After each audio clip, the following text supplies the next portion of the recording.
Hi guys, and welcome to Escape Wheel Watch Reviews. My name is Steve, and today we're going to be reviewing the Steeldive SD1967 diving watch. I purchased this watch from the Steeldive Engineer store on AliExpress for just under $100 US.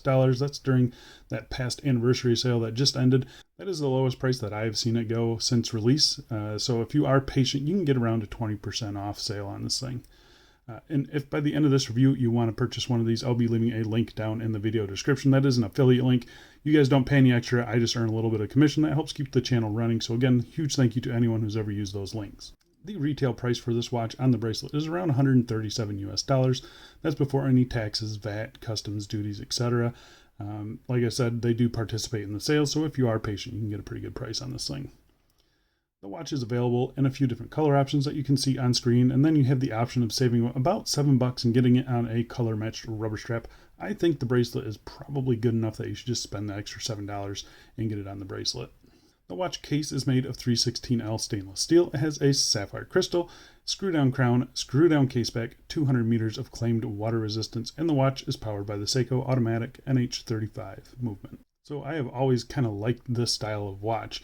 This is an homage watch to the Doxa sub 300 series of watches. And then there are a few brands that also homage this watch. So how does this one stack up to the competition? I say let's dig in and find out. But before we do a quick wrist check for the day. Wearing a new watch, just arrived yesterday. This is a Feast. I can't remember the model number. But yeah, this is a Feast coming up on the channel pretty soon. Obviously a very Bauhaus and simple style watch. So if you're looking for a review on this guy, subscribe and it'll be coming pretty soon. All right, first things first, we'll get the dimensions out of the way. A diameter of 43.4 millimeters, case thickness of 13 millimeters, you got 20 millimeter lug width, got lug tip to lug tip of 44.4 millimeters. Bracelet end links do stick out just a hair, so there's a overall length of 46.8 millimeters. And the watch sized up for my 7.5 inch wrist with 4 links removed. Weighs about 151 grams. So it's not a small watch at all. That 43.8, I think it was, on diameter. A little misleading. It's kind of like the Willard cases. You know, those are 44, but very short lug to lug. 44.5 lug to lug. The female end links, they do stick out just a hair, but they drop down nicely. So I think even on smaller wrists, this is going to look all right. If you're into that kind of heavier, bigger dive watch, you're going to like this one. I think the thickness is fine as well. And then you do have a decent little turn down to the lugs there, so it does hug the case, or it does hug the wrist pretty nicely. And that's one thing I like about this case versus something like the Seestern. Seestern watch is no doubt a nicer watch than this one, but the case is very flat, and then the top part of the case sticks up a little bit, so it's quite thick compared to this one. So this one does wear really nice and close to the wrist, which is why I picked this one up over the Seestern, even though Seestern was pretty much the same price. I think it was within $10 or $15. So yeah, that's just something to consider. I do like the way this thing wears, like I said, so I'm going to go outside right now and throw it on my wrist for you. And here we are on my 7.5 inch wrist, and as you can see, I think it wears really good. These cushion shaped cases, they just wear really good despite their larger diameter. Usually I'm not a fan of anything over like 41, and this one just wears great because of that short lug to lug. You can see there, like I mentioned, really nice turn down to the lugs there, hugs the wrist really nicely. And it's overall a pretty comfortable watch case. I will say the bracelet is a little sharp. I do have it buttoned down a little too tight, but that's just because I'm lazy right now and I don't want to throw another link on. But yeah, I do like the way this thing wears, and you can see here lots of light play off of that bezel, which I really do like. I think that looks really cool. Not a huge fan of the orange and the yellow that you can see there, but it is what it is, and this is what we have to deal with. The bracelet, lots of light play off those middle links as well. It feels pretty balanced on wrist, I'll say that. And popping out in some direct sunlight here, you can see what it would look like. I think it does look really good. I think the finishing looks nice. I think the dial looks really good. I love the color yellow they went with. Even direct sunlight, not really an issue. You can see kind of have those double reflections, which it's what you get from the single dome crystal, which we'll talk about here in a little bit. But I think there's plenty of air coating on it, no blue tint to it, and I think it looks good. So I think it looks better on straps though. So I'm going to go inside, throw it on some straps, and we'll get back to this review. And here we are on a mesh bracelet. Figured if you're not too fond of the stock bracelet, maybe you want to throw it on a mesh bracelet. I actually think that looks pretty good. I think there's enough bling on this watch to pull off a bracelet like this. What do you guys think? And obviously a diver belongs on a black rubber strap. there's no question in my mind that this one was going to look good, and it does. This is how I've been mostly wearing this watch. And yeah, I think it looks really good. What do you guys think? Yeah, here we are on a hemsuit brown leather strap, 2-stitch strap. Really simple, kind of vintage look on a vintage inspired diver. I think that looks really good. I know leather on divers isn't for anyone, but if you're in the camp like me and that like that, I think this combo looks pretty good. Dark brown with the yellow dial. I think that works really nice. And lastly, here we are on a Cincy Strapco SF2. This is a nylon strap with 2 layers underneath the watch there. It's a pretty thin nylon strap, so it doesn't sit up too high at all. And yeah, I think that dark gray, this is Admiralty gray, I think it looks really nice on that watch. What do you guys think of that? Alright, let's go back inside and let's get back to this review. Alright, so let's talk about the case finishing on this. So case finishing is done actually pretty nice. I'm overall usually satisfied with Steeldive case finishing, and this is no exception. You have a circular brushing on the tops of the lugs there, as you can see. Working our way to the case sides, fully polished on the case sides there. Polishing seems to be done to a pretty nice standard as well. You got your signed crown there, and then you do have this kind of undercut little chamfer on the bottom of the lugs there, so that kind of softens this edge just a little bit. So it's pretty nice and comfortable on wrist. That is a brushed chamfer there, kind of unusual, but yeah, I think it does look overall pretty good. You can see here nice sharp transitions on the case as well. So overall, I'm pretty satisfied with the case finishing on this thing. Flipping it around to the case back here, you can see fully polished on the bottom of the case there, polished and bead blasted case back. Kind of have your Steeldive logo there, and then a little bit of a spec sheet there on the case. Standard case back from Steeldive. Feels maybe a little bit rough on the fingers, but on wrist I don't really notice it. Simple notches to get a tool in there. So no real major complaints with the case finishing on this thing. I think they did a pretty good job on it. All right, so let's talk about the bezel on this thing. So the bezel is kind of a mix for me. I love the visuals of it. Don't like the action of it or what they did with it. And I'll show you here in just one second. But as far as the bezel itself goes, it's a really nice looking bezel. You got these really nice sharp teeth here. Plenty of grip on this thing. You can see it's very low profile. I think it looks great. That outer section there is fully polished, which is unusual for a watch like this. I think it looks really good. It kind of sparkles, kind of dresses up the watch a little bit, but also gives it a vintage feel to it, I think. So really happy with that. Simple markings all here filled in with orange. I wish they would color match those or just do it in black. Yeah, I'm not really digging the yellow dial with the orange accents, and it's the same on all the colors. So the only one that really looks good in my opinion is the black dial and then the orange dial. You can see here you have a loomed pip at the 12 o'clock position. Then you got this inner ring here with your minute marking. So that would be your dive time bezel. However, they only are making the outer ring rotating. Big fail in my opinion. Nobody uses these things for diving really. So having the scale here on the outside, it's like a decompression or a compression scale. I don't even know. It's kind of worthless to me. So I really wish they would rotate both the bezels. As it is, this thing you cannot use for timing. So that's really a big downfall. And then the action itself, I think the action itself is fine. There's really no play in the bezel at all, but it doesn't sound great. It is a 120 click unidirectional bezel. I'll let you listen to it here.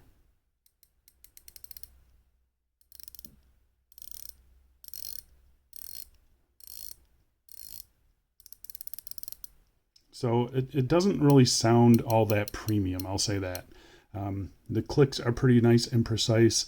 The alignment is ever so slightly off. You can see there, that black dot there, that one is aligned, but the top one is not.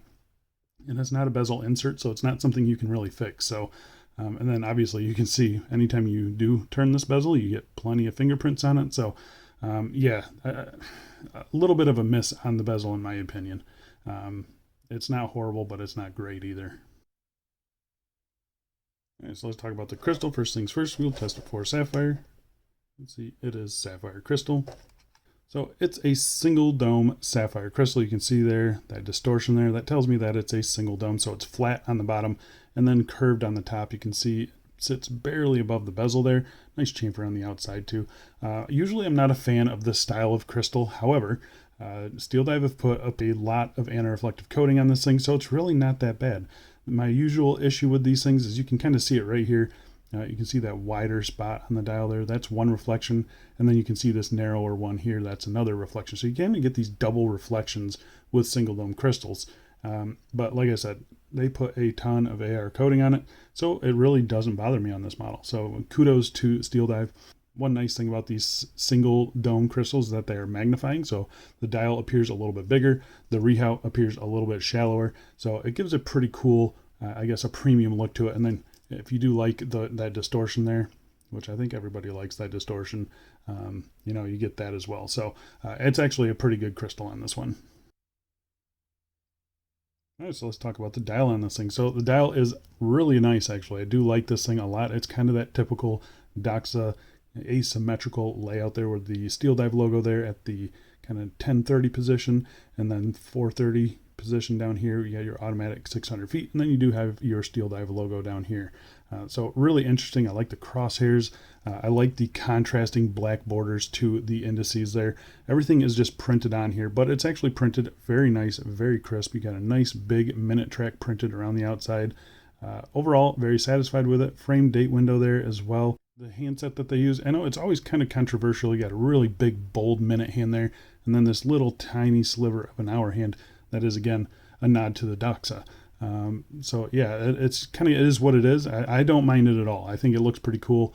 You've got your paddle second hand there, which is loomed, and it all is in that dark, just matte black. I think it looks absolutely fantastic. The contrast with the dial is excellent. This thing's super easy to read, and I love that. I really do like that. It does have the date window there, which is nice to see. So yeah, overall, I think the dial on this thing is excellent. That lume there, it is BGW9 lume, so it's a bright white during the day. So again, giving nice contrast to the dial. I think it looks great. The lume at night, it's a mixed bag. So I'm going to pop up a lume shot here. You can see it against a couple other watches in the collection that are kind of in that same style and same price range. And yeah, I think it does pretty good on its own. I actually think it looks better on camera than it does in real life. That dial does fade pretty quickly. The lume pip, the hands, they are very strong, but that dial does fade a little bit. It's still good enough where I can read it in the middle of the night. It's just not great. So just something to keep in mind. All right, so let's talk about the movement in this thing. So the movement is the Seiko NH35. If you don't know it or haven't had one, they're great movements. They're workhorse movements. They're tough. They're reliable. They got a bidirectional winding rotor, so you don't get any whirl.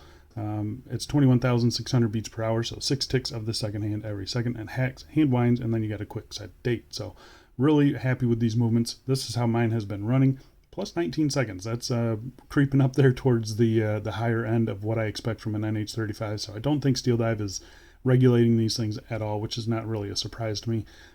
I can live with that. Someone else might not be able to. Just something to keep in mind. And obviously these are going to vary from watch to watch. So that's just how this one is going. And I usually only show this just so you can see that they are not regulating these movements at all. The movement itself operated by this 3 o'clock screw down crown. Again, signed nicely.